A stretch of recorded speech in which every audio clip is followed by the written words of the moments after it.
Salam uşaqlar, bu sualda müstəvilər arasındakı bucağı soruşur. Yəni ki, bucaq BDC-ni tapmalıyıq.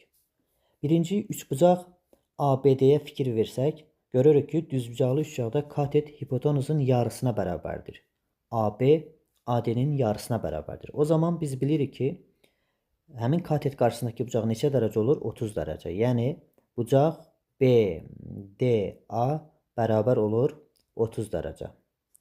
Digər tərəfdən üçbucaq ACD-dən Pifaqor teoremindən AC-ni tapsaq, AC bərabər olur kök altında AD-nin kvadratı, yəni 16 çıx CD-nin kvadratı 8. Bu da bərabərdir kök altında 8. O da bərabər olur 2 kökdə 2-yə. Biz aşkar elədik ki, üçbucaq ACD bərabəryanlı düzbucaqlı üçbucaqdır. O zaman buradan yaza bilirik ki, bucaq ADC bərabərdir bucaq DAC-yə, o da bərabərdir 45 dərəcə.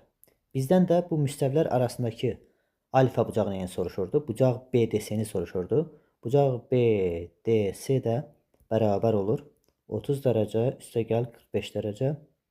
Bu da bərabərdir 75 dərəcəyə.